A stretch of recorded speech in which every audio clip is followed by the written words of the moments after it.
সীমান্ত সুরক্ষায় zero tolerance. কাঁটাতার পেরিয়ে ঢুকতেই গ্রেফতার 7 বাংলাদেশি। মুর্শিদাবাদের রানীনগর সীমান্ত থেকেই গ্রেফতার।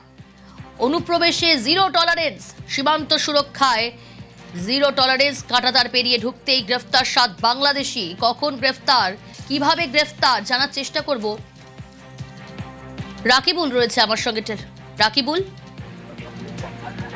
দেখো প্রিয়ঙ্কা, যে ভারত বাংলাদেশের যে কাঁটাতার রয়েছে, সেই কাঁটাতার টপকিয়ে ভারতের যে মুর্শিদাবাদের রানীনগরে পৌঁছাতেই গোপনে খবর পায় রানীনগর থানার পুলিশ, এবং পুলিশ সেই মতো কিন্তু ফাঁদ পেতে বসেছিল এবং ওই এলাকায় অভিযান চালাচ্ছিল।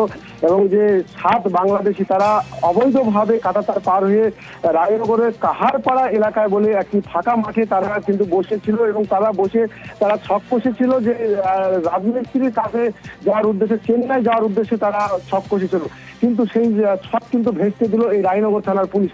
এবং তোমাকে জানিয়ে রাখি, তাদেরকে একসঙ্গে জড়ো হতে দেখে তাদেরকে সন্দেহ হয় রানীনগর থানার পুলিশ তাদেরকে আটক করে, এবং আটক করার পর তাদেরকে জিজ্ঞাসাবাদ করার পরে কোনো উত্তর দিতে পারে না। বৈধ নথিপত্র দেখতে চাইলেও তা রাখাতে পারে না, এবং তারপরে নিশ্চিত করে যে তারা বাংলাদেশের বাসিন্দা এবং বাংলাদেশের যে রাজশাহী জেলার তারা বাসিন্দা, এবং তারপরেই তাদেরকে গ্রেফতার করে নিয়ে আসা হয় রায়নগর থানায়। তারপরে তাদের থানার যে পুলিশের প্রসেস, তাদেরকে গ্রেফতার করা হয়েছে। রাকিবুল, এই যে 7 জন গ্রেফতার, তার মধ্যে মিডলম্যান বা দালালের খোঁজ পাওয়া গিয়েছে? কারণ এই যে 7 জন এলো কাঁটাতার পেরিয়ে, নিশ্চয়ই পিছনে বড় চক্র কাজ করে।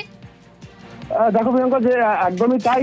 একদম যে কোন দালালের মারফতে তারা অবশ্যই এসেছে, সেই দালালের মারফতে কিন্তু তারা পৌঁছায় রানীনগরে, এবং ওই দালালের খোঁজে তল্লাশি শুরু করেছে এবং রানীনগর থানার পুলিশ। এবং ওই দালাল যে মারফতে তারা কিভাবে আসলো এবং এর সঙ্গে আর কে বা কারা জড়িত আছে, পুরো ঘটনা তদন্ত শুরু করেছে, এবং তাদেরকে গ্রেফতার করার পরই লালগোলা হোল্ডিং সেন্টারে পাঠায় পুলিশ।